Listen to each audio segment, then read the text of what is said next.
Well,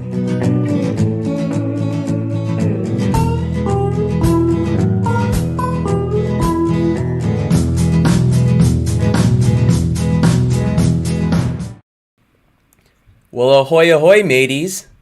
Welcome to end of another week. Welcome to another episode of Make Me Like This. I'm Brandon. To my right, I guess, is Roman. To his right is Jeff. How you guys doing? You have a long week? You ready for some drinks? Yes. My freaking garage door broke and I hate my house. Man, that's winters in Michigan. Winters in Michigan. Yeah. Crack them up. What do you? First of all, what are you drinking here, my friends? I have a Neon Bear Hug IPA from Goose Island Beer Company. Goose Island, Neon Beer Hug. Oh, Beer Hug or Bear Hug. Beer Hug, man. Like Russian. Nice. Bear Hug. Nice. What did you think? Meerkat? Did you say meerkat? No, like beer. Like a beer hug. He thought it was being punny. But it's Yes, just yes. Wait, no, he's right. I thought I read that right. I was like, I'm pretty sure it's EE. Come on. Foreign. Okay. I'm drinking Good enough. double dry hop M43. I haven't had this before. First M40. You've never had that before. Don't they say that they M43. incorporate dirt from the road M43 into this? Yes. That can't be real, right? Mine has real bear. You have real bear. Or he has goose. real dirt. Oh, no. Beer's an aphrodisiac. Wait, eating it? Or seeing Yeah. one and being scared and like thinking my life's over, I might as well make some love? Or I don't think eating it. I think taking it out to dinner, having intercourse with it. with the beer? So are we talking about dirt The bear. or bears? What are we talking I about? don't know. There's no dirt. I've- I haven't tasted any dirt. Okay, good. Alright, That now, might just Jeff, be a is this- old wives' tale. So is this M43 different than the original M43? Yeah. It's double dry hopped. And so I don't know what that means. But it's it's so like with it being a New England IPA, it's kind of mellow and kind of fruity to begin with, but this tastes more like I don't know. It's still really cold, so as it warms up, I might be able to taste it more. But it tastes more like a standard IPA, at least from it's got that heaviness. And that's Old Nation, is that right? Mm-hmm. What's the name of the... Old Nation in Williamston. Oh, gotcha. I've got it's been a long week, lots of work to be done, and I'm unwinding with a Truly, passion God. fruit Truly. It was a bet. That's all we got, man. That's all we got. You know, I would I have don't dropped something choose off, these. man. I don't. You know what? You were nice enough to share some stuff with us last week or whenever that was. You know, I don't choose these like seltzer things, but it's something that's just kind of like always around, and it's like, oh well, you can have this or you can have a Coke Zero, and sometimes passion fruit So a couple things. I don't tastes I don't okay, think, I guess. I don't think you have to apologize for drinking hard seltzer. You can drink hard seltzer if you want. Two, I wonder if it's like are you a big like drink guy anyway, or is that like do you have a drink that you would prefer that's not Truly, or are you just not usually drinking alcohol? Ooh, fresh hard seltzer, Interesting. watermelon lime. That looks better than this, No. but it probably wasn't No. $8 for 30 of them, I guess. Do I? You know, I enjoy a cocktail, and you know, if you're out and about and it's like, oh hey, I want to try an old fashioned, and feel nice about ordering something cool like that. But I don't go out of my way to get stuff, if that makes any sense. It's like I enjoy it when it's available and it's easy, but I don't I rarely anymore. I guess maybe in my 40s is kind of like I'm less apt to go to the party store and just go get something just to have. You know, I that's why I make do with Trulies, the choice of a new generation. Trulies, maybe that was Pepsi. Yeah, I go for convenience over quality almost unilaterally across my life, except I when it believe comes to toilet paper. you can literally walk across one road from your house, and you will be at a very well stocked liquor store. Yeah. Yeah. That's very Yeah. true. Less than a block, for sure. So what you're saying, Roman, is it's convenient to have whatever kind of drink Brandon wants. Hmm. Yeah. They'll even Eh. order stuff Yeah. for you. The what? They Like, were, yeah, like you can order things that they don't carry. oh really? Hmm. Okay. I'll take them up on that. Um, there's a lot of, you walk in there. It's a very cluttered store. There's just like huge end caps and stuff like that. And then you like walk by. There's like the penthouse area, like not like really swaggy. I mean like the The magazine magazine? penthouse. Yeah, and like the dirty magazines and stuff like that. And then they've got the kegs. They've got the little shots and stuff like that I had last time. That's where I got that little whiskey thing. Then they got their lotto tickets and everything like that. Not a well organized store. That's okay. I forgive them. Anyway, let's talk about what we came here to talk about. Roman, I know that you have been invested in the Oculus, virtual reality in general. You've been kind of exploring that whole realm, testing it out and stuff. And when it comes to the metaverse too, I think you've even dabbled with buying virtual property and stuff like I'm a that. slumlord. So you're a slumlord in Mark Zuckerberg's universe. It sounds like a good place to be. So I don't really understand how that works, how you buy fake land, and B, I don't understand how you can get into such a thing. So I thought it'd be a good idea for you to try to make us like virtual reality, just kind of in general, but also specifically the metaverse.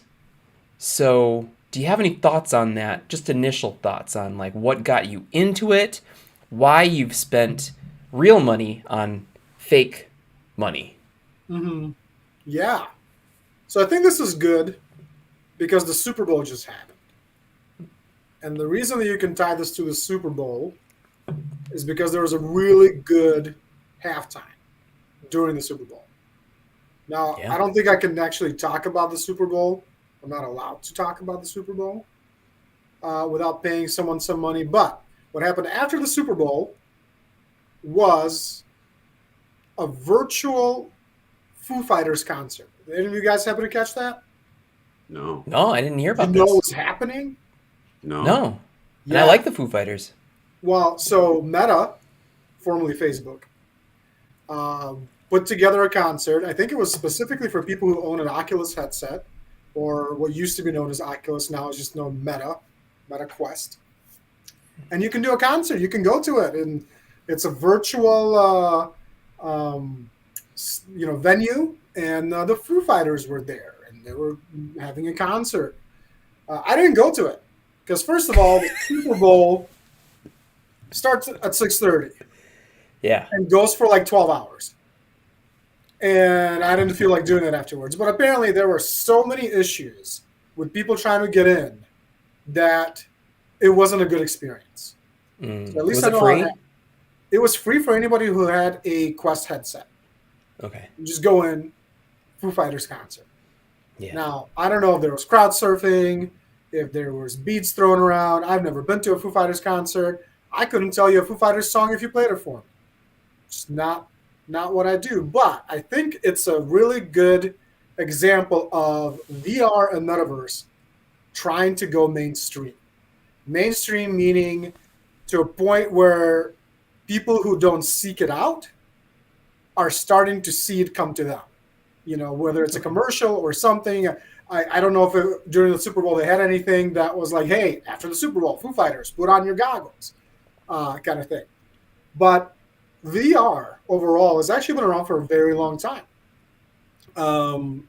Dating back to the early 90s, if not before that, in one way or another, we've always tried to technologically create a virtual environment for us to be in.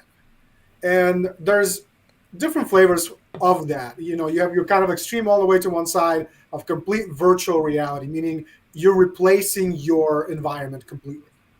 Now, and there's also in between something called augmented reality, right? So that's where you are potentially still in your own environment, but you're placing things into it that don't exist there. So think like Pokemon Go, as an example.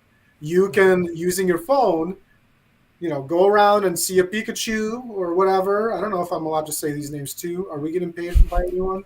No? All right. You can. We'll give them free publicity. You're going to single-handedly help us monetize this. I know. This like, thing. what right keywords? now, Like, hashtag Pikachu, hashtag Pokemon Go, hashtag Shining Moon Star, whatever. And then whatever the Paul guy who bought a $35 million Pokemon card collection that ended up being fake. Anyways, who's that guy? Logan Paul. I will pause you and say that, like, you and I are on opposite ends in the way that we speak, and Brandon might be in the middle and maybe balance us out. But you don't want to give anyone free advertisement, and I just talk about everything, name everything. No, I've just more been really like NBC got me with their pre-Super Bowl thing. They're like, you're not allowed to talk about it. You can't do it. That and the fact that when I was in college, I got a cease and desist letter for downloading some video games from BitTorrent. So, I've been. Did you really? I did. Were you doing it in the dorms?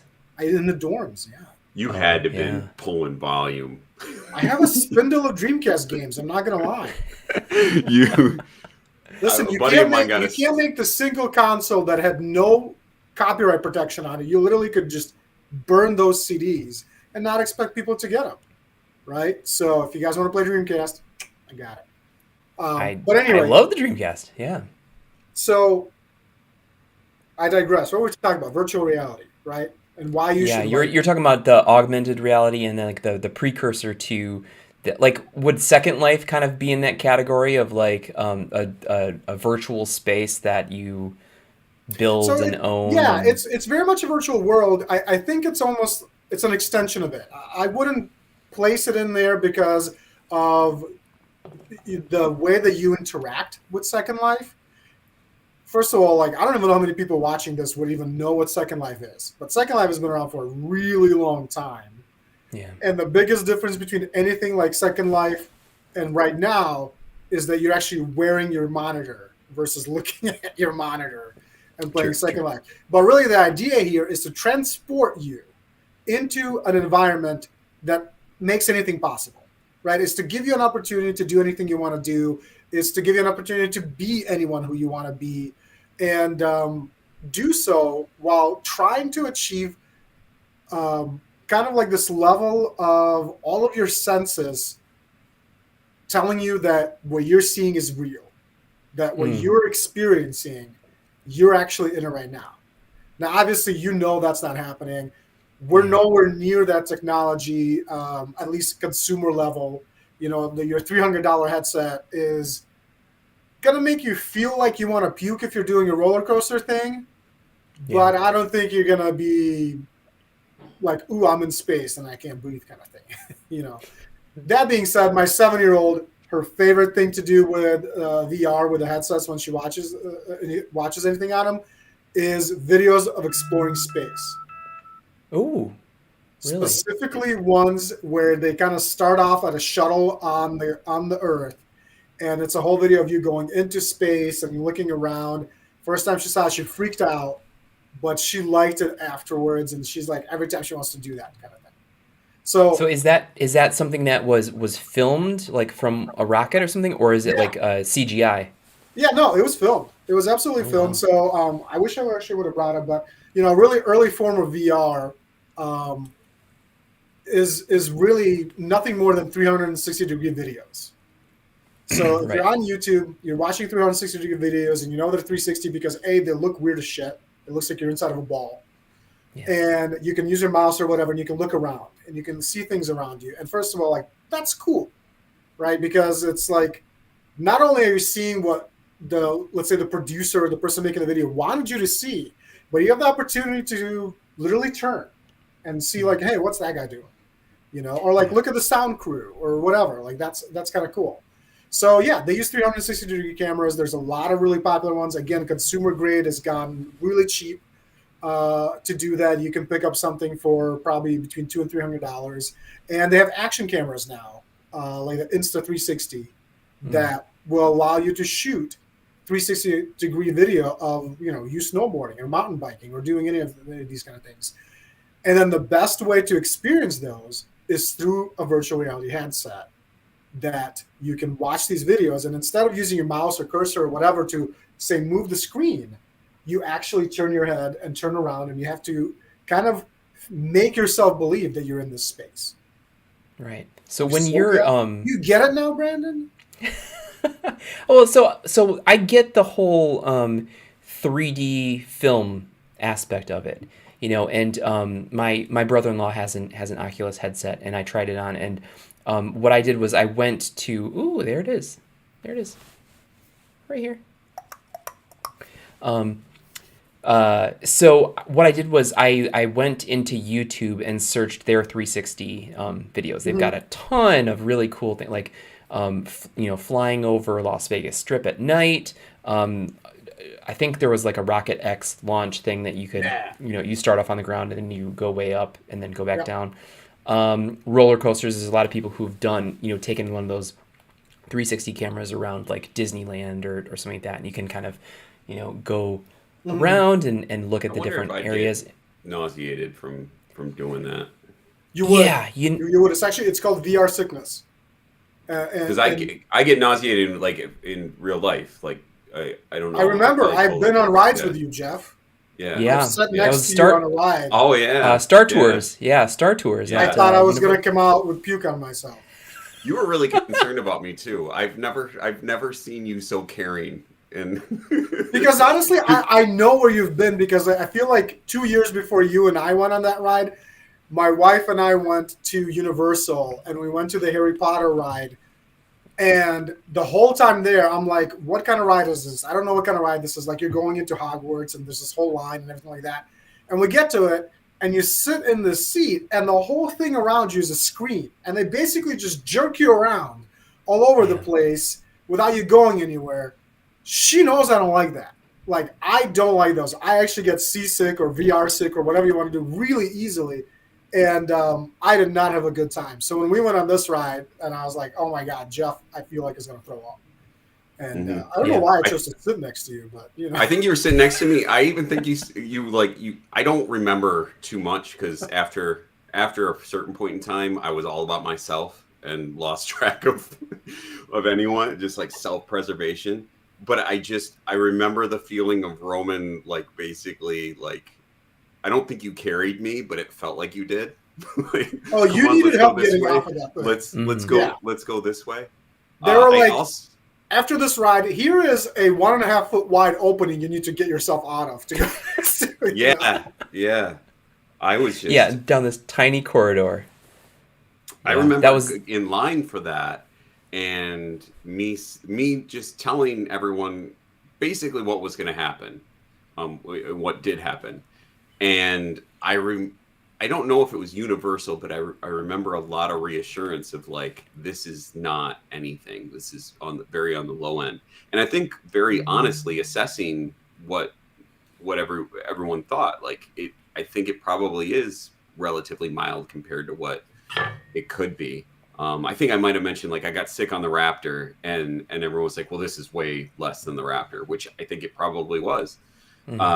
And then I remember afterwards, I think everyone had recalibrated their understanding of what could possibly nauseate an individual, because and Brandon, I don't know if you were in this camp or if others were more like that. Like, I think I surprised some people with my ability to get sick on what was categorized as a PG ride, kind of.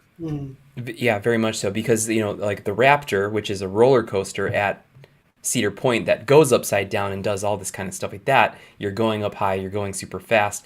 And this Star Tours, which is a projection based ride at Disney's Hollywood Studios, it's like the room tilts and stuff like that. You're really not moving that much, but the screen in front of you, there's a movie theater size screen in front of you that's simulating traveling through space and going into canyons and all around banking corners and stuff like that. So like to me, totally different world where like in reality we're not moving that much. So I figured, oh well, if it you start getting dizzy, you could just close your eyes and then you're only moving like as much as you would on a bumpy road, in an RV or something like that.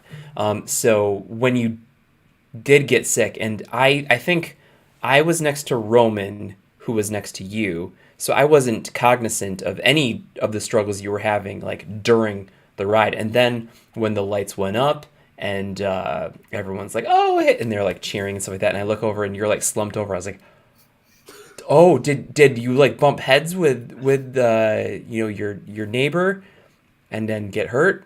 And it's like, "Oh no." Oh, That could have that happened made you because my feel neighbor sick. was Roman, and I would lose if he hit me with his head. Could lose that confrontation Yeah. and stuff like that. Well, And then as we're like helping you out into the hall, and there's like a little, every step we took, I felt worse and worse and worse. And like we paid $80 to get into the theme park, on our off day during this conference we were at, and then it's like, oh, well, he's not going to feel good the whole rest of the day. And if he didn't like this ride, he's not going to like any of these other rides. And then like seeing you kind of slumped over, drinking from the water fountain and stuff like that. And I was like, this wave hit over me of like, oh God, I feel really, really bad because I grossly underestimated what the effect on you would have been. didn't we do like Tower of Terror like 3 times after that though? we, we But I did. was not there. I turned in to my tradition. I reverted to my traditional role when we go to theme parks, which is hold people's stuff, eat elephant ears, Mhm. and drink slushy drinks, which was Yeah. okay. I mean, Yeah, after we need to go back, is what I'm hearing. Cedar Point, I was messed up for 3 days. Yeah. And I don't have any ambition to go back. I'm sure my kids will want to go at some point. Um, my wife loves that kind of stuff, and I won't. So it'll be either a weekend of myself at home or chilling at the hotel, or or doing something. But I do think that to kind of bring it back, I think that this kind of connects to what Roman's talking about with VR because um, Brandon, and I think it's informed by life experience. Your thinking with that is that my physical body moving is what I'm in tune with. And what my nausea comes from visual. I do think Mhm. that it's very much what I'm seeing because I get car sick too when I'm not the driver. Mm. And I Yeah. and I think it has to do with panning and looking and things moving by quicker. Um, so I do think that like my nausea is a response to visual stimulus, and maybe with VR, if stuff's not moving as much, I Yeah. wonder if there would be a connection between like my ability to feel like I'm immersed in that world, or maybe you being more like in touch with like your physical movements, maybe you would feel less immersed. I don't know that that's a good theory, but it's a connection I'm making with what's being talked about here. Yeah. So Yeah. for a make me like this, you guys went down the negative path really quick. Like, oh, Always the VR, case. yeah, I throw up easily. Let's not go down there. Is what it is. Nothing's without its limitations, and you guys are absolutely right. I mean, I get it as well. I explained about it. So there's kind of different issues that we're talking about here. So some of the issues that started out with VR was actually just the how attainable was the technology to create this experience. And we've bridged that gap. We've gotten something that's small enough for you to wear, runs on batteries, doesn't have to be connected to anything, and still fairly powerful enough to run, let's call them simulations of pretty high quality, right? And they're talking about the latest things. Obviously, there's CES just happened as a conference. It was VR everything. It was metaverse everything. So the hardware part is kind of not even the question anymore. Of course, if you talk to like true VR people, it's still the person who's got a $6,000 computer and a $15,000 headset, and it's connected to them. And I don't know what it's doing, if it's reading brainwaves, if Elon Musk is in your ear whispering sweet nothings. I don't know. But I would definitely throw up. Yeah. Yeah. But Hey guy, technology do you was want made to buy an NFT? Hey. to the moon. So I think the hurdles now is the actual experiences themselves. So you have people and companies and everybody who's been doing this for years, and they're coming out with things like educational content. They're coming out with games. You have things like Meta, who's saying, hey, everybody's going to work in VR. Let's respond to things like COVID, respond to work from home by giving people an opportunity to do work from their home, but still feel some sort of connection, right? And going back to what you mentioned before, Brandon, with Second Life, it puts you in this virtual world, but it gives you the next step. It's not you sitting in front of a computer. It's you somewhat being immersed. And there's some pretty cool stuff out there with things like Horizon Worlds, with Workroom. There's now the ability to also see through the headset. So the headset themselves, let me show you. Yeah, what are you doing? Get out of here. So this is a Meta Quest 2 or Oculus Quest 2. You can see how awesome I look when I wear it. It's amazing.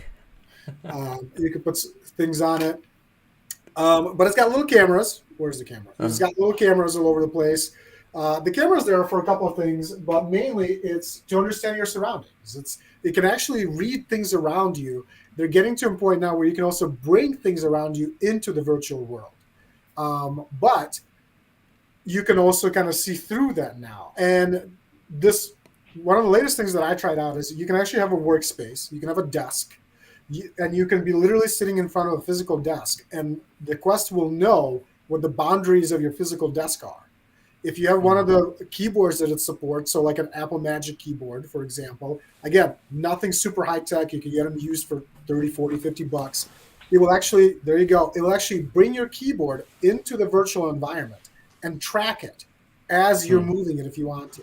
So you can literally type in a virtual environment. You can do your work. You can stream a desktop computer into it. You can have multiple monitors. You can talk to somebody, all sorts of things. Now, this is going down a completely different path, right? Now, we're not talking about, make me believe I'm a unicorn in Mars, but give me an opportunity to connect with coworkers and replicate this environment that we're used to, bring back the office a little bit and bring people together. So there's a lot of big companies that are working on that, and I think it's great. If you get an opportunity to try that, you have to have buy-in. That's always the biggest thing. You can't have like 3 people who can barely work Microsoft Teams try to now get into this virtual reality. How are they going to do that? But you can do a Zoom call, and somebody can be at Zoom. We can be doing things like that. But what you guys could be seeing is my virtual avatar, and I could be seeing you guys in my virtual environment because I'm that guy. That's really how it is now. Jeff, something you said earlier reminded me of an experience I had with my brother-in-law's Oculus headset. You said that when you're driving a car, I'm parlaying this into driving, but when you're driving a car, you're in control, and you're less prone to getting motion sickness. 312, hey, nice. If you're a passenger in the back seat, you're more susceptible to feeling motion sick. You have no control over it. When you're driving, you're more in tune to like your movement and the corresponding, movement of the car. And when I was wearing the headset, the Oculus headset, and I was doing the YouTube 360 videos where I have control over, I can look left and right and stuff like that, but I'm still moving on a path because the person holding the camera is walking down a path or riding a roller coaster or something like that. So you don't ultimately have complete control over your movement, and I think Mhm. there was some nausea associated with that. But when I tried Angry Birds, so my brother-in-law had Angry Birds, and I felt really anchored in my position in the environment. So they had a 3D stand with like the all of the different building blocks and stuff like that, and the pigs, and then I pull my thing back and then shoot the birds at the pigs and stuff like that. But as I moved around like this, the environment didn't move around with me. So it was like I was everything else was stationary, and as I moved, it was just like me in this room moving, and everything else stayed exactly the same. So I think that there has been advancements there where it's all relative to the movement of the person, where it really makes you feel like you're in a real room or in a real Mhm. environment, even though it's cartoony. Um, it's the movement of it isn't completely tied to the movement of your goggles, where it's like it's staying still as you move. So I think that there's been enough advancements made where the nausea of 2, 3 years ago, whatever, isn't like the most deciding factor for me. Like that's always been my barrier. Is like I do get, even though I like, roller coasters and different rides and stuff like that, I am prone to motion sickness in a variety of different ways. So I've always been hesitant to try a full on, VR headset and stuff like that until, my brother-in-law had it. And I was like, okay, I want to see what this is all about. So I feel like the technology is moving fast enough to compensate for the unease you feel when traversing like a virtual space to make it more akin to an actual space. So that alone makes me more apt to try it out, and maybe it's something that would be helpful to you. That some of these experiences are anchored in like a physical position that makes you feel less likely to be herky jerky and stuff, and it's more smooth and it's more comparable to a real life experience. What I don't understand, and Roman, you can probably shed more light on this, like when it comes to the metaverse or when it comes to 3D movement in a virtual space, does that translate to like, okay, I'm in a virtual office that was created? How do I get from here way over to there? And is that experience going to be the same where it's like, oh, well, it knows relative positioning, and I'm using my thumb module to propel me over towards the water cooler so I can like get virtual water or bitcoins or whatever. How does that work? How as you're selling this virtual space, how do you traverse through that? Well, I think a little bit of that touches on kind of where I was going with what's hanging people up right now are those experiences. It Mm-hmm. is the creation of either the software or the experiences that you now get to go through when somebody has a VR headset. And Mm-hmm. a lot of people do. Um, that being said, I also, like I said, I get VR sick as well. Mm-hmm. People call it getting your VR legs instead of your C legs. They're like, oh, if you do it long enough, you'll get better. Um, Losing your VR card. yeah, exactly. But there is this one game I want to say that I played, and it was a first person shooter. It was done amazingly. So much so to where if you went to go pick up a firearm, you literally had to do everything with your hands, like load it, cock it, like all that kind of stuff. And I'm like, this is great. I love first person shooters. Now I'm going to move to the place where I'm going to shoot something like target practice. And as soon as I pushed the button in my thumbstick to move, I almost threw up because the Yeah. experience that they create is this fluid movement of just you moving. That doesn't work for virtual reality, and Yeah. there's a lot of people who are doing research on this. The best way to do this movement right now is what's called teleportation, And basically Mm. what you do is you hit a button, it creates kind of like this arrow with a circle and says, oh, I want to move there. And then it teleports you there. For some reason, your brain is like, hey, we teleported. Freaking awesome. But if you tell your brain you literally want to move 2 inches, it's like, no, that's not a Right. thing. And I think really Yeah. it has to do something about control. I think it's because your body, it's if you ever watch one of those videos where the end something unexpectedly happens and it jumps at your screen and you kind of move out of the way or Mm. whatever, it's exactly that. It's things are happening. Your brain's like, hey, things are happening, but your body's like, well, hold on, I'm not moving, but you're saying I'm moving, right? Yeah. It's So like reading in the car. with that, it's like, all right, let's leave that behind, and then let's get to this big idea of where's everybody going to be? Where's all this going to go? And call this thing the metaverse. And just to be clear, Facebook didn't invent the metaverse, even though they call themselves Meta. Metaverse is a concept that's been around for a really long time. There's Mm. Meta other companies that exist, and it's really, again, it's this location, environment, the feeling of being somewhere else, being transported to somewhere else.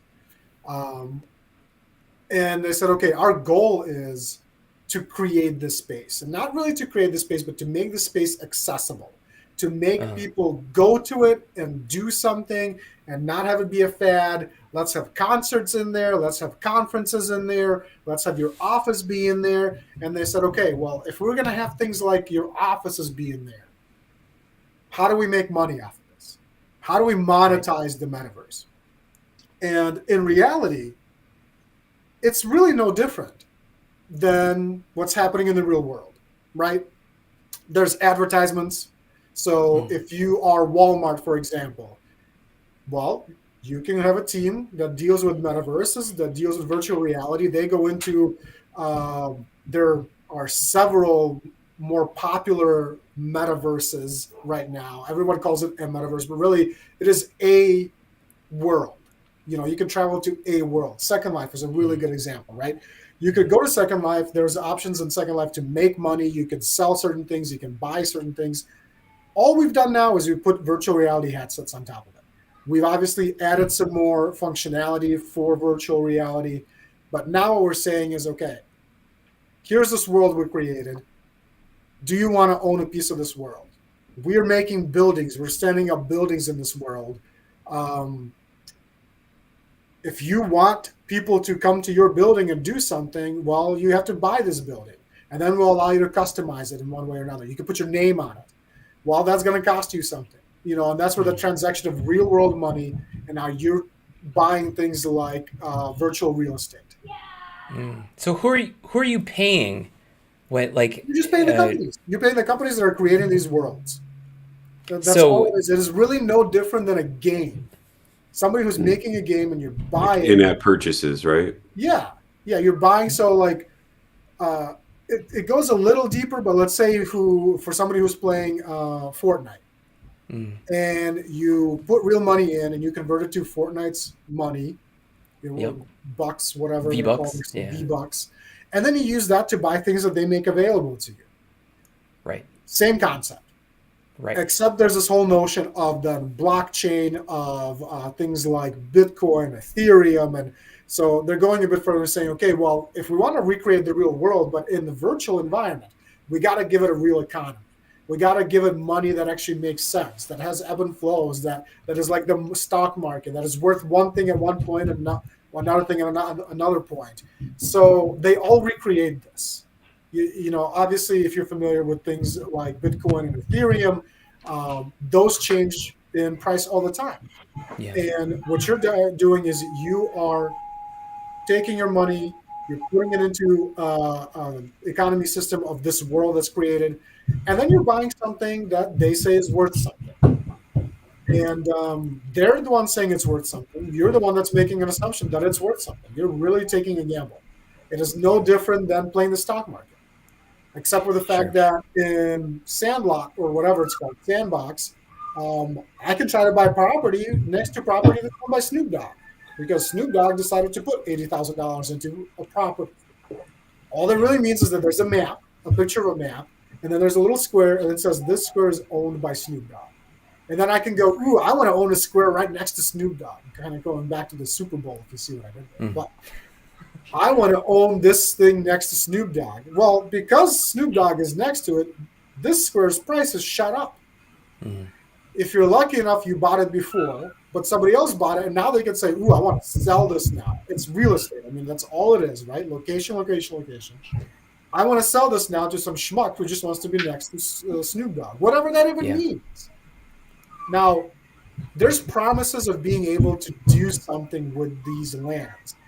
Let's say you can have a storefront and you can link people directly to your Amazon or to your Shopify or to Mm. Walmart or any of these kind of places. So if somebody's already exploring your world and they see your Etsy store, for example, in VR, and they're able to almost virtually pick up this piece of art that you would otherwise list as a picture on Etsy, explore it, kind of see how it would be, maybe even through augmented reality, put it into their living room and say, hey, how is this going to look in my living room?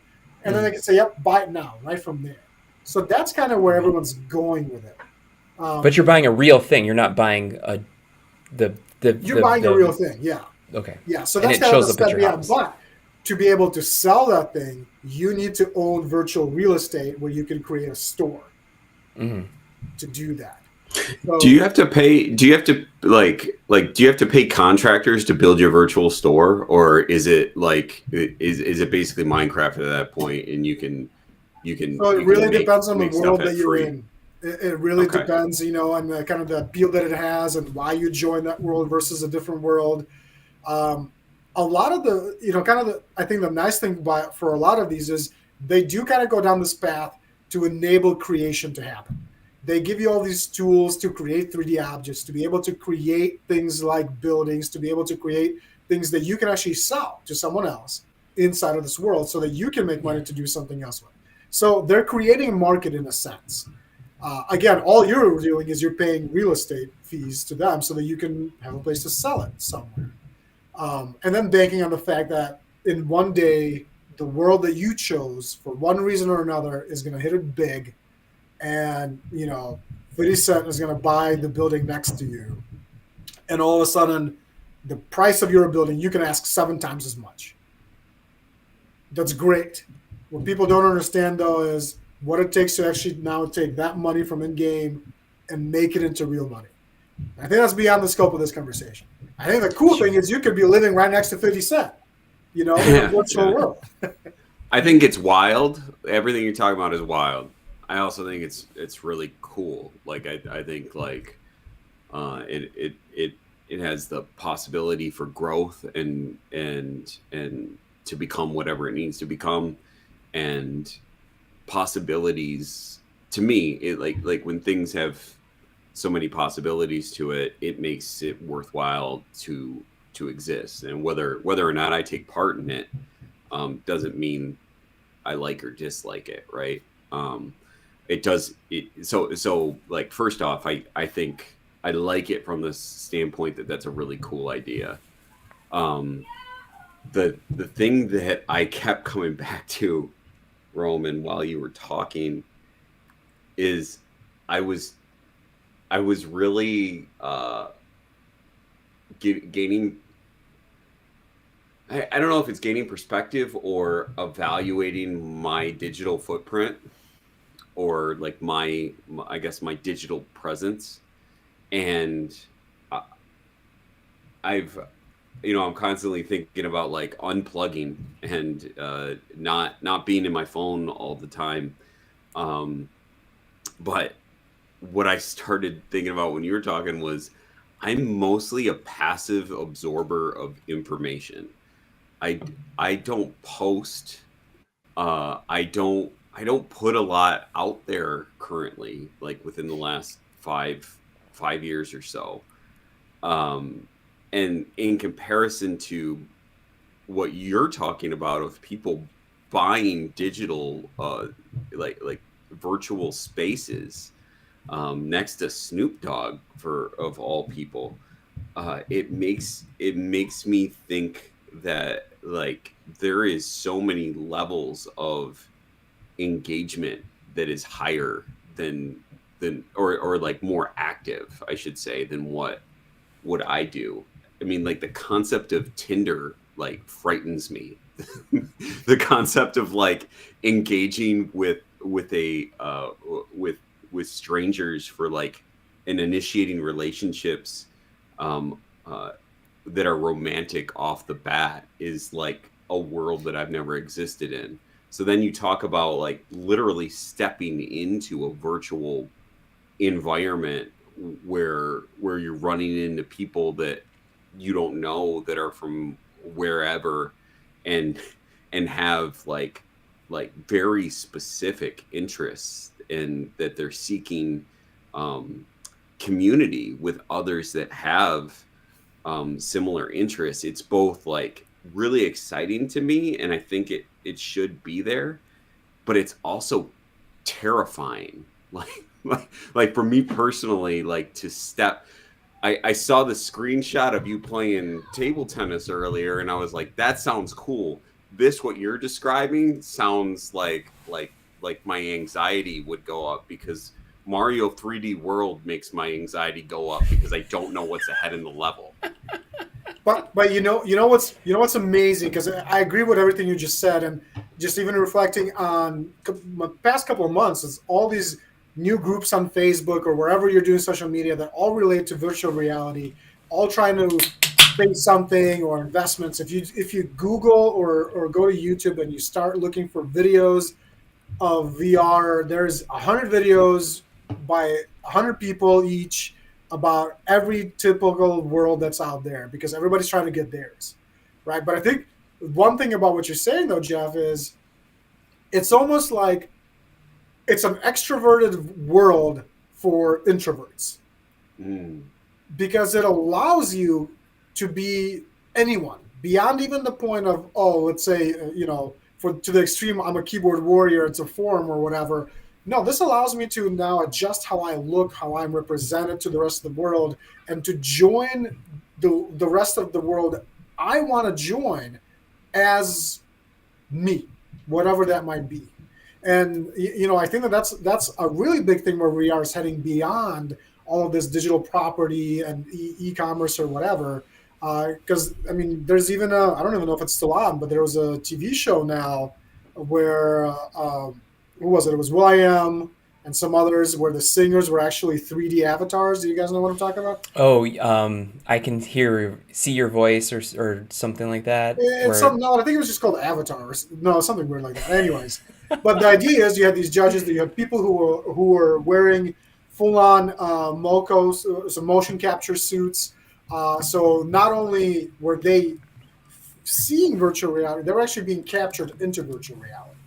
And then what the judges and everybody else were seeing was a representation of those people. They were just hearing them sing. And the fact that we're now going to mainstream media with something like this, with an extension and the ability for me to create myself as I believe myself to be, that's a completely new thing, right? That's a completely different thing.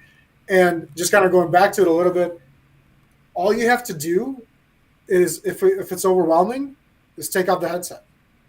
Yeah, Just it's true. unplug, and you're done. It's not like that party that you're going to and you're like standing there going, wow, I don't care for these people. I don't really know anyone here. And you got to do this weird, like, I'm going to leave thing.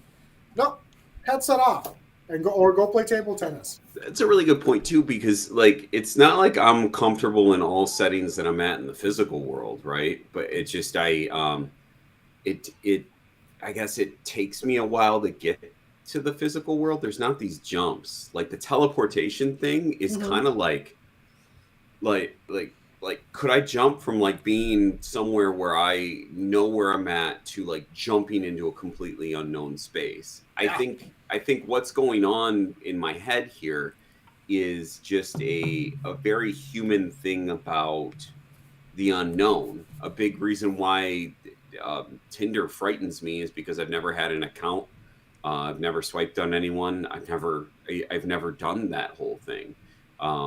If I ever found myself in a situation where I wanted companionship and needed it beyond what I woke up in, um, I'm sure there's a hurdle that you jump over, and like you said, like you called it the VR sickness thing, but I think like in in life, there's a familiarity, there's a warming period for everything, and Mhm. we all have to make decisions of jumping in and trusting that some initial discomfort is going to lead to opportunities that we appreciate.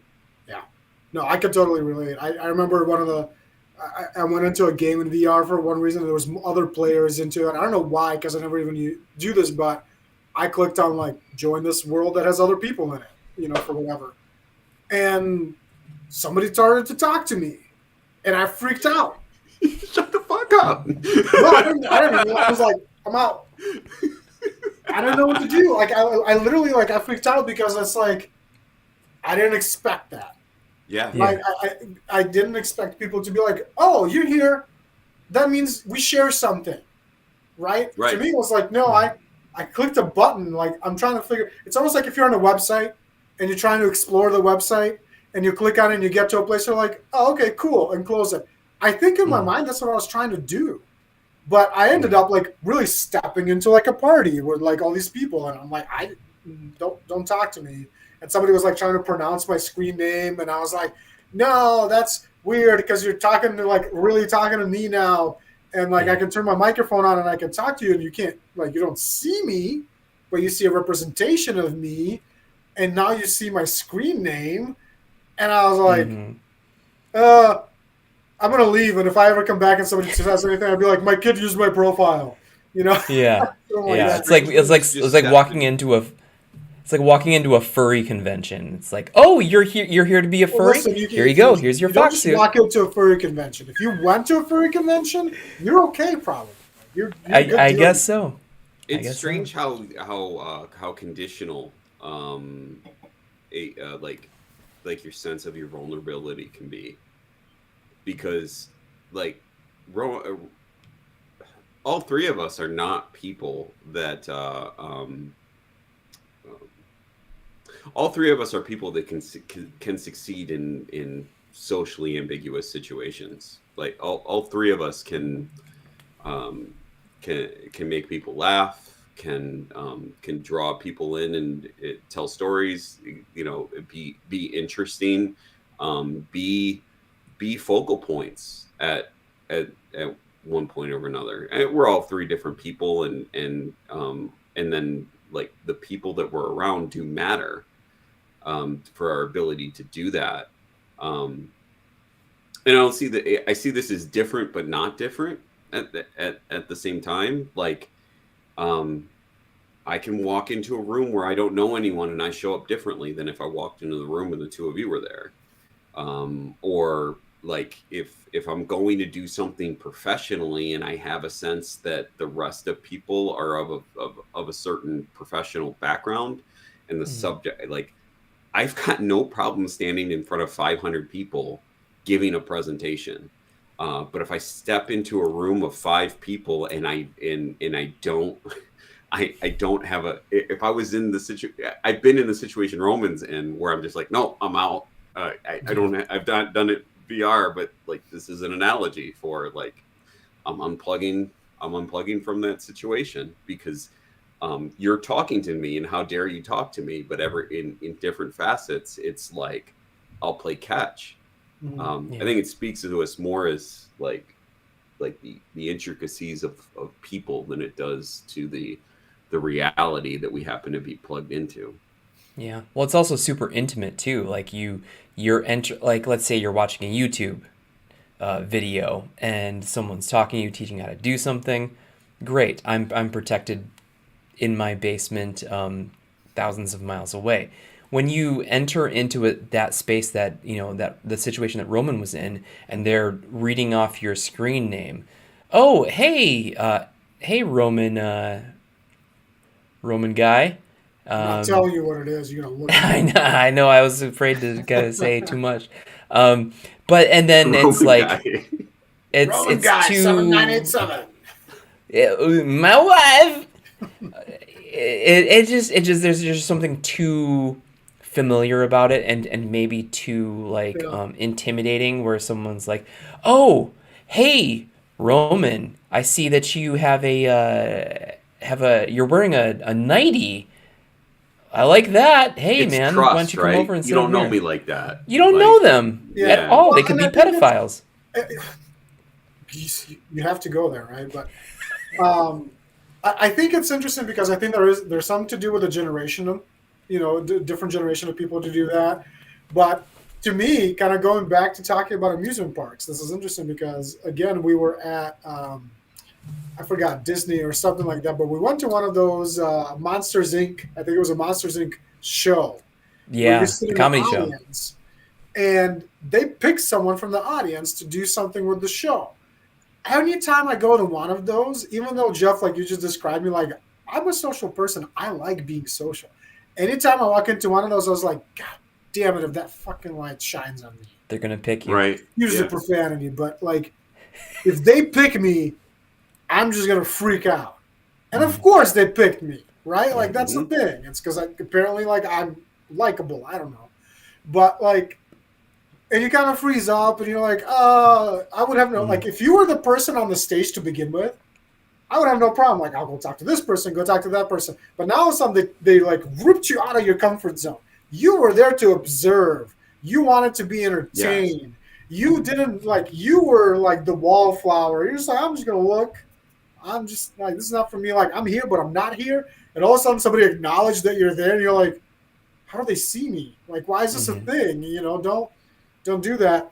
Um, I think I still have to bridge that gap. Like, I still have to know that, like, it's literally the same thing in VR as you stepping into a room full of people. Yeah. And except for the fact that, like, in VR, it's very easy to be announced. And now this person's here and do these things and whatever. But I think for the generation of people who've grown up playing things like, massive multiplayer online games, Fortnite, and things of that nature, they're like, no, there's this expectancy that everybody just has a headset. Like, I play Call of Duty, I still don't turn on my headset. I don't care what you have to say. Yeah. I am I better than agree. you, and I don't care what you're doing. Because I'm here to play the game. Like I'm here to I'm here to play the game. Brandon and I, once upon a time in a different life, went to Hamilton together. We've all been to sporting events. Like what you're talking about makes me think about these public events where you're amongst people, but there's a wall.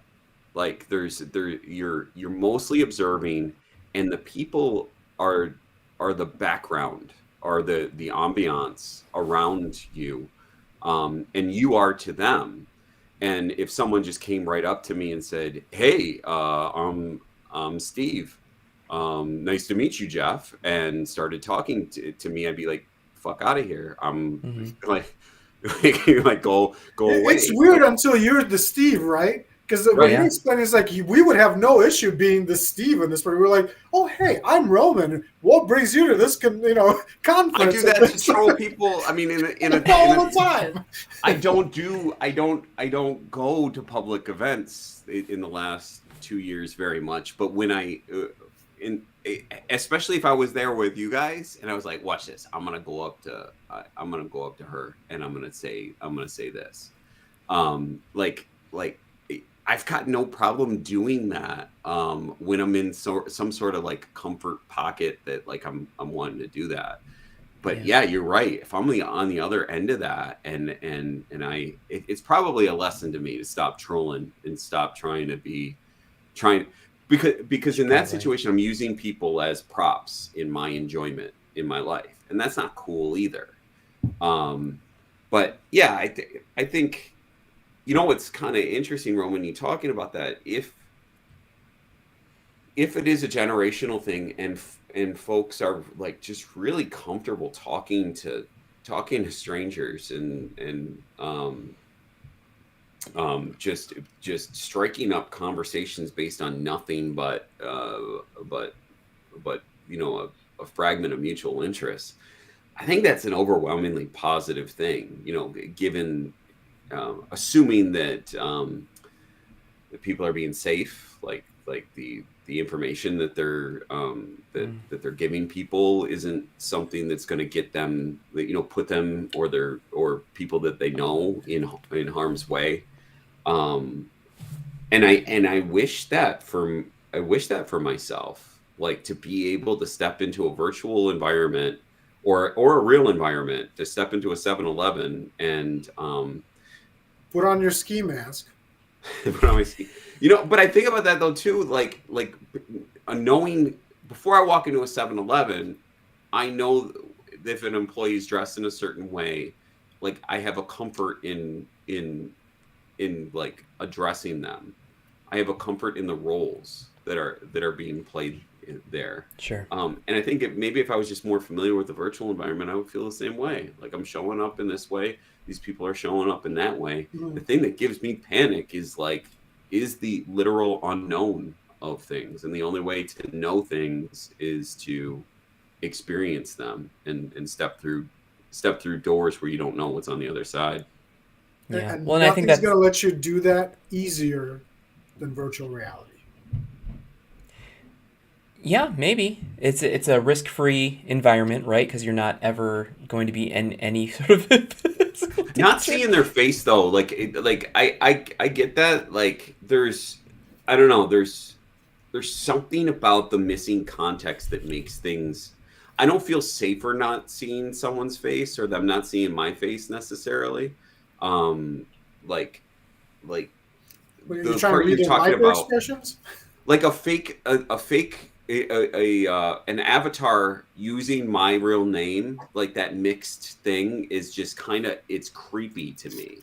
Whereas Yeah. like going to the Secretary of State and someone someone knows my name because they pulled it up on a chart, right? Like it's I guess where people get my information from, um I don't know, matters to me. I still like, being in a going way back to when I would go into random chat rooms in the 90s, Yeah.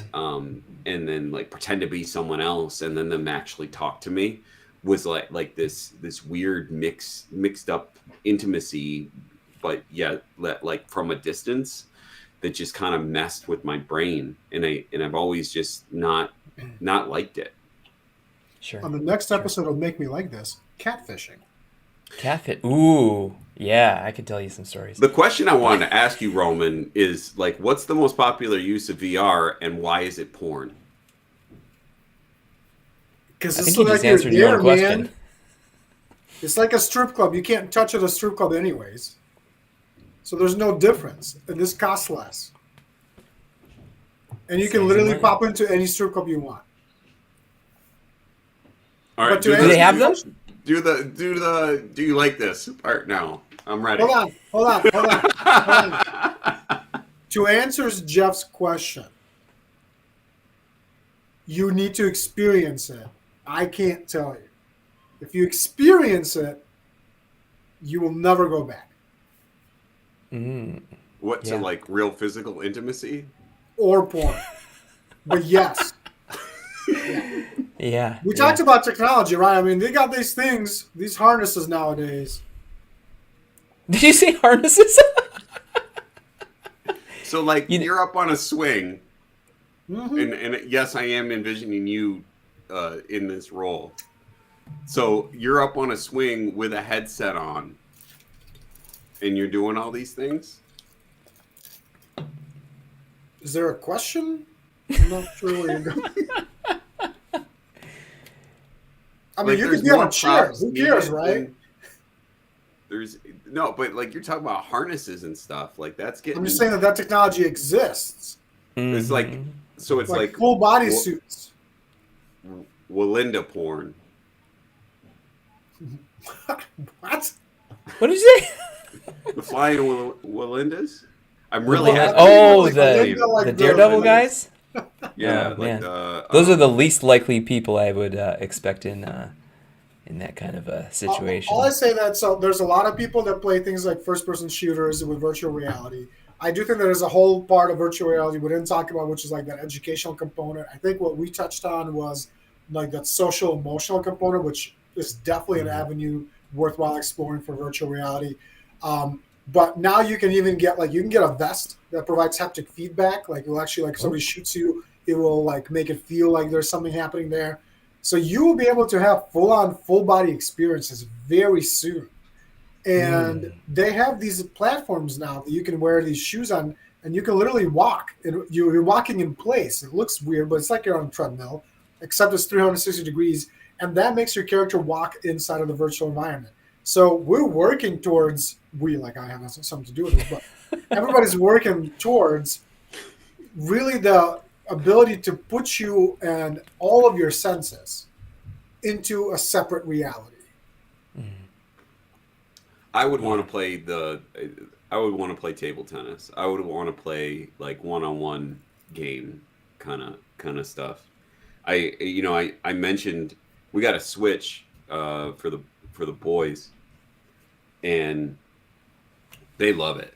But like the world based like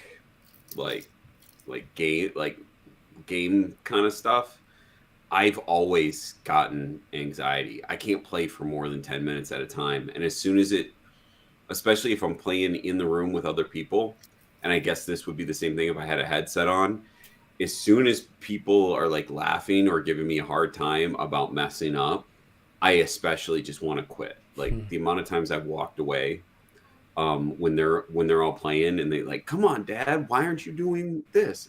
One, it's because I suck at video games, and two, chill out. It's a video game. You and I are on such an opposite ends of the spectrum because I would be the one like heckling people, and then let's see. One of my earliest memories was a birthday party when we were playing Super Nintendo, and it was this kid's birthday, and we were playing Super Street Fighter. And he just kept using one of the shoulder buttons. And if you're familiar with that, all it does is this dumbass punch that you can't avoid. Like, there's nothing you can do. So I got pissed off and I threw the damn controller at him and gave him a black eye. That's the type of player I am. Like, if I was you in this situation and my kids are like, come on, Dad, aren't you jumping? That switch would be in half. Mm-hmm. Yeah, well, I think I feel the same ways. I just have an opposite response from you. Yours is fight, and mine is flight. We should hang out more. Because you would beat me up and I would run away. We as kids, like we played GoldenEye, WrestleMania 2K or WrestleMania 2000, whatever that was, and Mario Kart a lot.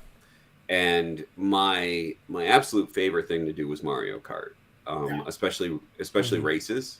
And still, like, I'll play Mario Kart all day with those kids. One of the, maybe some of it is because I beat everybody, and maybe I only want to play things that I'm successful at. But I spent a lot of my childhood just watching my brother play video games, watching him play Metal Gear Solid for hours. And I think that I haven't grown out of that as an adult. Like, when I don't play a lot of video games, but when we started slipping back into it, I started slipping back into my same exact role. Like, nah, it's okay. Like, you guys play, I'll get a burrito and watch you. If I had that option, I'd do the same thing. I never have an option to get a burrito and watch people. We always have tortillas, and then then I open up the fridge and I'm an artist for burrito fillings. So that being said, if you haven't tried Oregon Trail on the iPhone, is amazing. Is it? The Apple games? Yeah, arcade. Yeah, I had no expectations, and it really just tugged at the nostalgia strings. And oh my gosh, I was like, this is done really well. Ooh, nice. I will definitely try that out. Jeff, I'm curious if that sort of mentality of, hey, I don't want people to be poking holes or poking fun at me when I'm playing a video game or something like that. I hope that's a good package there. Ooh, water bottle. Does that apply to other non-video game or virtual environment aspects of your life? Like, if you're playing hockey, if you're out on the ice and people are like, "Boo, this guy sucks." Hey man, why don't you learn how to take a slap shot, you dick? Um, is that do you have the same kind of fear, or are you just like, "Oh, whatever, man, I'm doing my thing? Like, what is it specifically about playing video games or being in that virtual environment that you're, very cognizant of that kind of negative feedback? Is that the case? Is it That's a just that, really or is it all aspects? that's a really good question. Um, to the hockey question, um, I'm not better than everyone, but I'm not worse than it than Probably everybody. better than both Brandon and I. You're Um, you're pretty good for the average person. I mean, you yeah, have a beard. in my in the leagues that I play in, you know, you're doing me a favor to motivate me if you're gonna do that stuff. There's nothing you're gonna do to shake my Mm, confidence. yeah, I'm gonna respond to that very very well. And you're because right. you're It's confident in that. You're confident in your abilities. Yeah, I think so. I'm confident in my abilities, but I'm comfortable in the environment. Um, I'm um, I'm not gonna I'm not thinking I'm gonna embarrass myself. Now, have I Yeah. ever embarrassed myself? Yes. But I'm not. That's not top of mind for me. When I'm playing hockey, it's a flow state, and for the most part, I'm not hearing anything. But if I hear Hmm. that, I'm gonna be better for it. Um, but for the So, but for the most part, I played on Wednesday, and at some point in the game, uh, someone said it was like this guy's hacking me the whole game, and I'm like, who? And they're like, the same guy that's been all over you for the most part. Like, and they were like, he's been slat. I drew two penalties, like, and mm, this happened to be the guy. I'm not. I didn't feel anything. Like, I didn't know that I was getting hammered, and it's because mm, I'm so dialed in on what I'm doing there. And I know what I'm doing there, and I'm there for fun, but the fun is I'm not trying to paint myself. I'm not a professional hockey player. I'm not the best hockey player I've ever played with, and I lose and you're not? Kick I him out of get this chat now. I get uh, you it's it's not about it's not about a, a level of abilities. I don't think it's totally about level of Mm, abilities. It's a comfort um, in the space, and it's something I draw energy from. And video games, I don't. Now, does it come with mm, familiarity? Does it come with interest? Maybe. I think maybe on some level, I'm not as interested in video games. Do I think that they're cool? Do I think that do I like to play them from time and time again? Yeah. Is it ever anything where like I looked forward to getting home to play video games at a certain part of the day, or yeah. like I do hockey? No. It's just not there. So I think it's a familiarity. I think we haven't talked a lot about like things that give energy versus things that take energy. Um, but video games would be something that takes more energy from me than it gives. And hockey Hmm. is an example of something that gives more energy than it takes. Interesting. To kind Interesting. of bring it back a little bit to VR, some of the earliest adoptions of virtual reality were by sports teams. And you see all these movies and everything where everybody watches the plays afterwards, reviews of things of what they were done.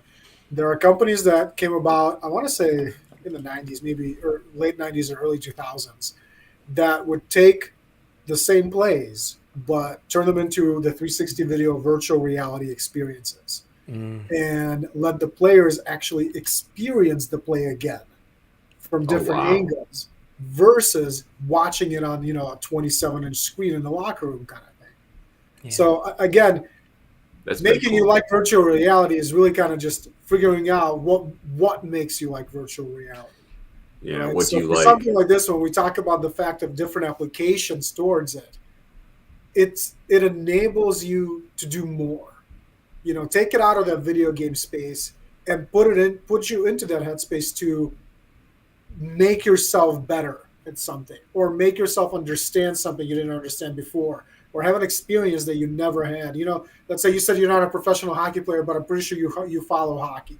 And if Yeah, there might be this, but if there's a team that's a professional team and they always have a 360 camera always for all their games, I mean, it sounds to me like you'd be willing to kind of see that, and put on a headset and be like, wow, like I'm in the stands. Like, oh man, this is what the goalie feels like at a professional NHL game or something. Like those are the kind of experience people who might not even know what hockey is, you'd be like, oh my God, that was a rush to do that kind of stuff. Yeah, do that's true. you're making me think of, do the two of you, like we talk about like being immersed in this environment that's completely foreign, but like is that what the enjoyment is, or is it tangential to something that you already have pre-existing interest in? Well, I think you had to find this environment in one way or another, right? So like, what did you seek out to end up there in one place? And it could even be if you decided to search, hey, enter into a random environment. You must, in one way or another, get pleasure from being in a random place at random times. Yeah. To do so. That's me. I don't know, Brandon. Well, you have a choice in what kind of environment you put yourself into in virtual reality. So, Jeff, I could imagine if there was a experience. What the fuck are you doing? He's giving you an experience. It's like some Sounds like ASMR a, stuff. oh man, it's not ASMR. It's like some dude just like coming up to you and going, "Don't love it, don't love that." I understand. Anyway, so think about this. NHL All Star Game. They have got an experience where you can put on a headset and you are seeing the point of view from the goalie. So you are, you're looking around. You can look up. You can see the rafters. You can see the crowd, and then you see some dude just driving at you and then pulling up and into a slap shot and feeling what that experience is like, from a professional level. You would never otherwise have that experience from a professional, to have like Sidney Crosby, that's the most recent name I can think of, coming at you, pulling up into a slap shot, and then it hitting you. That'd be something interesting, right? Yeah. I don't know what I would pick. Maybe like, I don't know. I don't know. Naked ladies running around. Just kidding. I'm sure That's the that's You need to equivalent get of out interesting. my more, man. enjoyment of hockey is naked ladies running around. Naked ladies running around. You're in France. They're doing their underpants dance.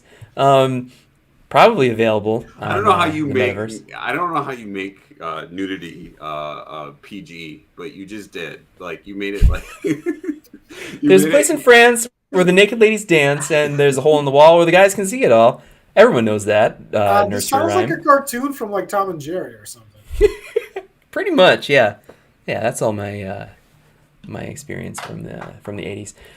No, like you can put yourself into an environment that you seek out, right? It's like, oh, I really want to see what it would be like to be in a hot air balloon ride over the Grand Canyon. I've never actually done that. I don't know that I would actually do that, but I can put myself in that situation in a safe environment by doing it in virtual reality. I think that's the appeal, right? You're not going to, and like think about a person who's disabled, person who's wheelchair bound, to be able to virtually climb to the top of the Himalayas, to traverse different planes that you wouldn't be able to do in real life because your body won't allow you to do that. that person might really, really dig this kind of opportunity, right? Well worth the $299 to be able to do that. The other things about, you create a store and people come in, like, think about, like, I think, Roman, your experience of jumping into, like, a random room and then people, like, being like, oh, hey, Roman, how you doing? Like, that person, like, bought this space and spent a lot of time. Oh, I'm gonna make this just like the coolest place to enter. I'm gonna put these like little lava lamps up, and people are gonna come in, and then and it's just gonna be really cool. And they sit there and wait. And then you come walking in the door. They've been waiting for this for weeks, and you come in, and then they're just like right in your face, like, hey, what's going on? How are you doing? Hey, do you want to go drink a Miller Lite with me? Do you want to play some freaking Plinko games? And then you're like, whoa, buddy, get your ass off me. I'm in the wrong room. Hey, it does make me think, though, like, if you own a store, are you always you have to just have your Oculus on? Like, no. The whole, all times? No, it's just a virtual representation of whatever you would have done on your website. Right. Yeah. And So, I think that's the thing. I think it's honestly hard for me to sell you on the metaverse. I think at least if you start getting into this like e-commerce portion of the metaverse, can you become a millionaire in the metaverse? Yes, you can become a millionaire doing a million things in one way or another. Are you going to? There's a very small chance that that's going to happen. Should you try? I don't see why not. Just like there's a small chance of you being a millionaire in real life. Right. And just like Brandon, you were talking and saying like if I walked into someone's physical storefront and they got up in my face and started talking and being like overly friendly, like that's not something I like either. So like a lot of these things, like they're analog equivalent. Like I like when store clerks are helpful and give me my space. I like hockey in real life. He just wants somebody that helps him check out. I like hockey in real life, so in VR it would be great too. I don't play Dungeons and Dragons in real life in analog. So probably doing that in VR. Themed D&D. Hockey themed D&D, but that's I think that's the through line for this conversation is that humans like new experiences that are like very close to experiences that they've experienced before, or want to, but haven't had a chance, right? Like it's not. Right. It might be new to you, but it's like people who used to collect postcards of faraway places, knowing that they want to go to. They're not going to say no to going to this faraway place, right? Because like that's a thing that they wanted to do, right? So it's like, again, I don't think I can sell you on the metaverse, but I think I can sell you on virtual reality and how it can enhance whatever you want it to enhance. Yeah, I think it's a really good point. Anything. Naked ladies running around in France. No, it sounds dirty when I said it. I don't know how you said it, Brandon. It's just...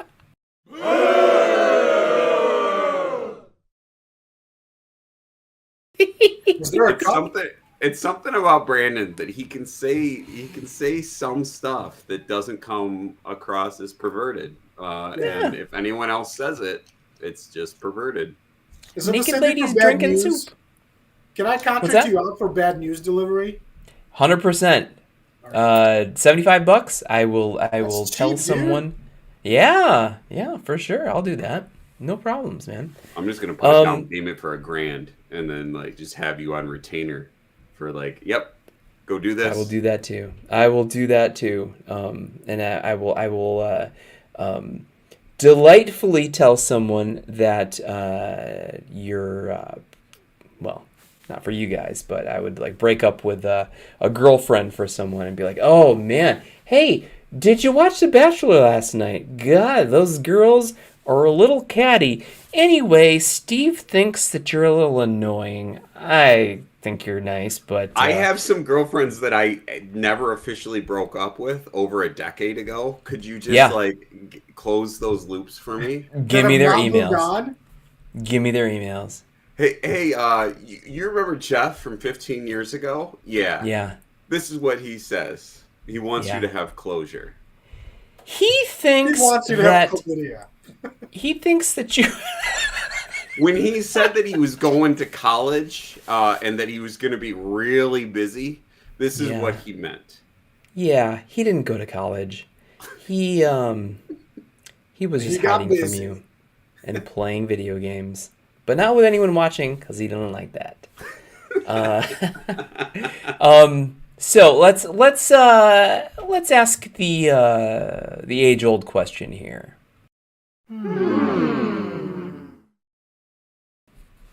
I think Roman makes a really good point because we're talking about two distinctly different things. One is virtual reality as a concept, and then there's the metaverse, which before tonight I didn't realize that that wasn't just a Facebook thing. That is a concept that many people have their own metaverse, and many different companies can have many different metaverses. That thing gets a little dicey to me because it's like, oh, I got this really great spot in this metaverse.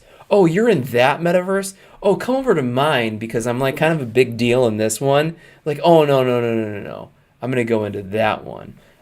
Sounds That like Xbox and PlayStation gamers. Hey, we got times crossplay now, infinity. man. We got crossplay. You do? Crossplay. Yeah. That's I mean, we've With PC established I'm gamers not too, you know, if you I'm want to not hang a out with younger gamer, users. so like obviously Clearly. I'm just telling other people's stories. So That's right. That's right. So let's talk about first virtual reality. Um, I have been, very hesitant to dive into virtual reality because I know I get motion sick. I can't read while I'm a passenger in a car. Just makes me really makes me feel like we used to when we used to climb the rope in gym class. A little funny. But I do, in the don't, you know what I mean. You know Do what I I look like I mean. ever climbed up a rope in gym class? Fair enough. Fair Like enough. golf. I've seen people do it, and previously, like every time I see someone do it, I'm amazed. Climbing up a gym rope is one of the most like heroic superhero like things Oh man, that I've seen people do. I I don't. was so good at it. I jump up there like a spider monkey. I just the Touch the mechanics top. just don't. It don't. I would jump on the bottom and then step down. That's Yeah. a same with a pull up. And Jeff Anyone was that still could rock probably more higher than up than like most three people. pull ups. Yeah. Can you do a pull up? Can the three any of you do a pull up? I can I do could do many a pull-ups. pull up. Yeah, Yeah. I can do not much pull-ups more and than that. push-ups like no one's business. I could do 3 pull ups, guaranteed. He's, Roman's gone off to do some pull I ups. left. I'm going to go do pull-ups. I think 3 is my lifetime max. Anyway, For sure. you were saying you were It's saying you it's like a VR and you don't like the metaverse. Continue. e- Thanks, Jeff. Next. Freaking wiener took the whole thunder out of that thing. Yeah, no, I mean I think that's You I see think how that's long the this case. should have taken, Brandon? Guess. Oh man. Yeah, you're right. You're right. Dang it. Hell. I like virtual reality enough now that I know that there's enough advancements in it that compensate for the nausea aspect and the disorientation part and really anchoring you into a position and allowing for things like teleportation so that you can move about the space in a way that makes sense without making it really like barf inducing. So yeah, I mean, I definitely am interested in learning more and trying out more when it comes to virtual reality. The thing about the metaverse, so yes, you've made me like virtual reality. when it comes to the metaverse, there are still so many questions about it that I have that make me hesitant to like put down real money. You know, like who am I paying and what am I getting? Right? The whole concept of like real estate is based on scarcity. So if there's no scarcity, you have like infinity space to give within a metaverse or something like that. Then what the hell? Why is this place $10,000 and this place is $1? Like, who the hell cares? You know, I can be next to Snoop Dogg. I can be above Snoop Dogg. I can be in a different plane than Snoop Dogg. A lot about Snoop Dogg. Hey, he's a good guy. I think. Anyway, he beat the murder charges. So I don't know that I like the metaverse enough to say that I like it. I'm on the fence. I want to know more. I want to see how things play out, and I'm really curious to see what your future is and your experience is with the metaverse before I would jump in. You know, I think you're and in a lot of things in crypto, in yeah, you know, being an early adopter because it might pay off, right? And I think you're more willing to take those risks than I am because I'm like I need to see someone else that I know and trust have success in something before I'm going to, you know, give it a go. So, yes, I like VR. Metaverse is a maybe for me. I think Roman's convinced me to like VR. I didn't not like VR before this, but I think like from a personal standpoint, with Roman mentioned a couple of things that made me think, yeah, like $200 for a headset or something like that would be that's cool, and I could tinker around with stuff and um, like I think like like the passive viewing experiences, like the passive experiences where I not necessarily being in community with other people or anything would be something that I would enjoy. I even think before we even started recording this, I was thinking, man, I should get something and just play ping pong with Roman. Like that would be that would be enough, and that would be kind of cool. And we can So I even talk during that time if you want. Yeah, or not. Or I mean, not. I mean, that's good too. the V so yes to the VR. Um, I think the metaverse should exist. I think it's cool.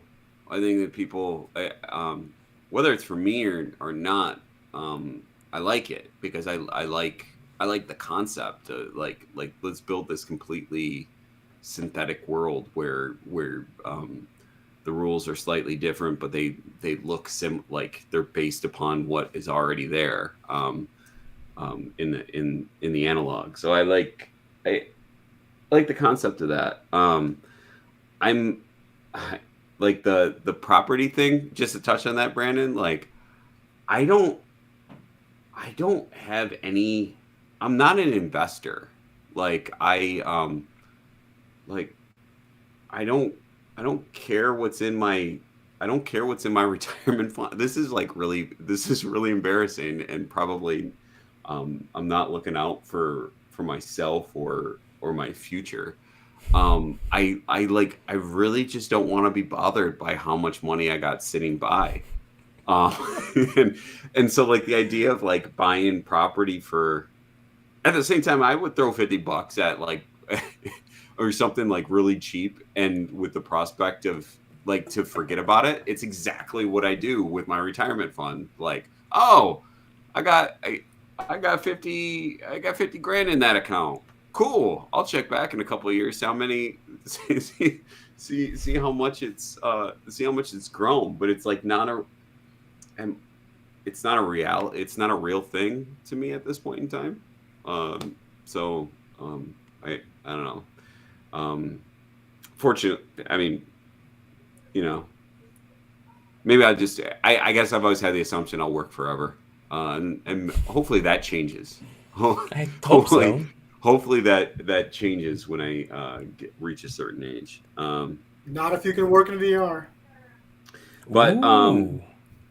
I'd say I like both for different reasons. VR personally, I like the idea of trying it out.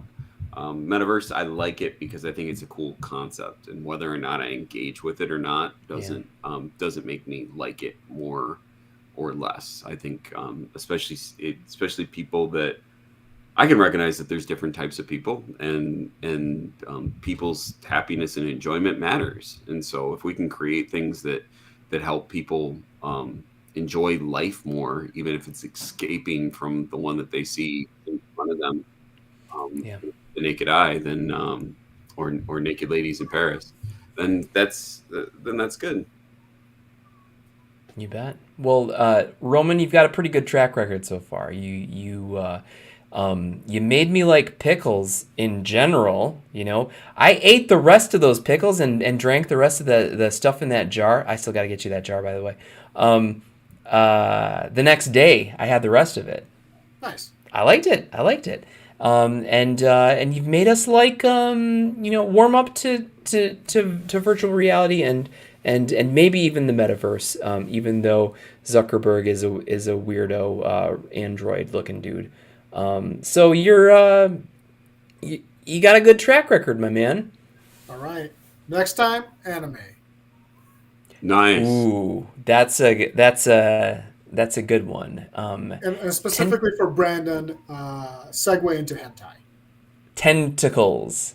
Hentai. Tentacles. Hentai. Yeah. Hentai. It's the All scientific name for tentacles. hentai is anime, but not all anime is hentai. Is that safe to say? Yeah, sure. Hentais are like fake tattoos, right? Yep, of naked ladies in Paris. Naked ladies with tentacles. Okay, well, we better wrap this up before we get too far down the gutter. I'm gonna go listen to Kanye and Jay-Z with Naked Ladies in Paris. Naked ladies in Paris. Hey, Yeah. classic. Always good. Roman, thanks once again for joining us and expanding our minds. Jeff, hope you have a good weekend. And I don't expand your mind. man, Thanks, You're here thanks, to be Roman, for expanded. You don't thanks for being expand. deep and taking us to new places. Jeff, have a Have a good good weekend. Hacky. yeah, Jeff, these nuts. Jeff, you showed up. Jeff, you were here, and congrats. Good for you. Good Thank for you. you. So. Bye. Lowered guys. expectations. All right. Well, this has been Make Me Like This, episode 26. We are rocking and rolling. Have a great weekend. If you want to rate us on, who cares? Nobody gives a crap. Don't rate us. Give us a 1. I don't give a shit. One? What's that? Is one the best? 1's the worst you can rate something. Isn't there's a Murphy Lee, I am number one? Or is that just Saint Lunatics? I don't know what the hell you just said. What the hell? You guys, I'm hungry. I'm All right. hungry. All Need right. food. I'll All let you right. go. Bye. All right. Take it easy.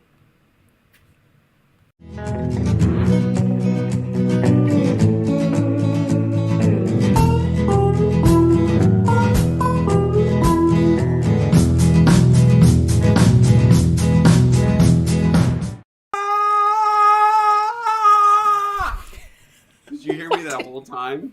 Or did you only Nope. hear me after we came back? Just after getting back.